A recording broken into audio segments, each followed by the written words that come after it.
Although it's hardly what you'd call an enthusiast car, the Jazz has still managed to congregate a battalion of loyal fans since it was introduced in the early millennium. That's thanks in part to its reputation for offering brilliant reliability. And in fact, the Jazz has been the UK's most reliable car for 10 years. So what's new with this model? Well, as reliable as the previous model was, it was in need of a bit of refurbishment.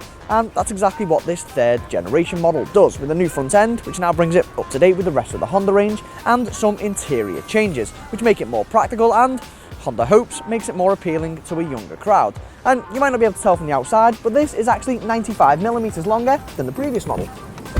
This does, however, become more apparent on the inside, as there's an additional 30mm of shoulder room up front, and there's plenty of other improvements in the back, which I'll come to in a second. Now, the dashboard design is, well, completely unrecognisable from the last model, as there's a new clean-cut Honda Connect touchscreen design, which helps minimalise what used to be a flood of buttons. And to be honest, with this new design, at a quick glance, you could be fooled into thinking you were sat in the Civic hatchback or the HR-V SUV. Now, kit-wise, the Jazz has everything you're ever going to need and more, with the likes of aircon, DAB digital radio, Bluetooth, and it's even got an autonomous city brake active system, all thrown in as standard.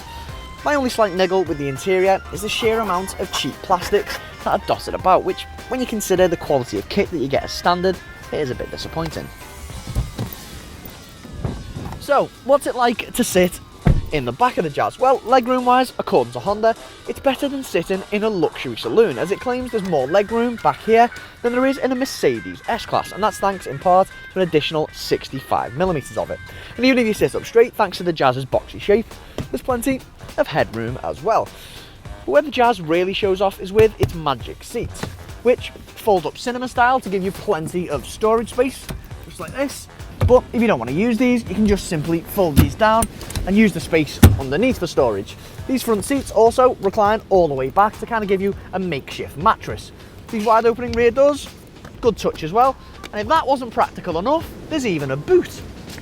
And with 354 litres, it's not as big as some rivals, but when you consider how versatile those seats are, the Jazz is definitely leader of the pack.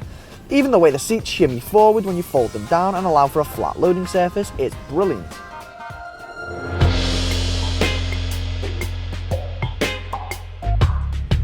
It's no secret that the Honda Jazz evokes thoughts of older drivers due to its sensible character. Let's be honest, supermini styled MPVs are generally dull to drive anyway.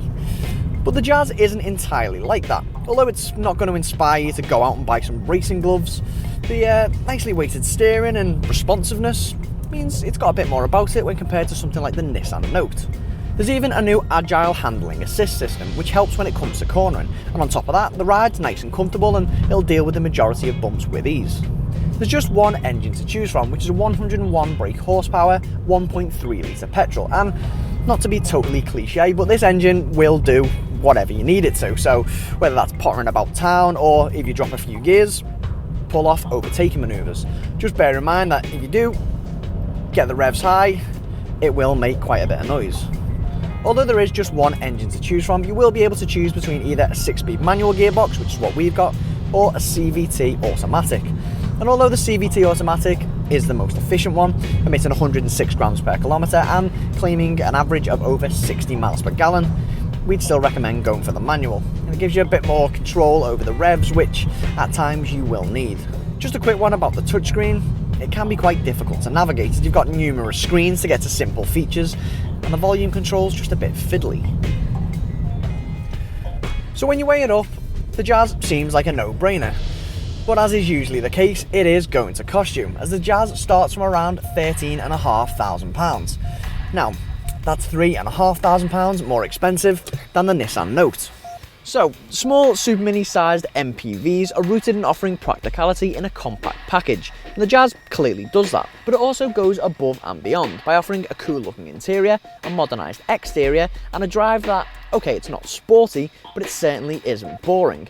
And yes, there could be a few more engines to choose from, but apart from that, the Jazz retains the same ideals as ever, and in our opinion, it's the best supermini slash small MPV on the market.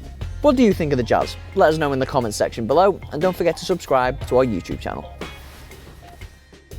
Click on the inquire button to find out more details about this car, or for any other models visit carkeys.co.uk. And to watch more reviews, click one of the links on screen now.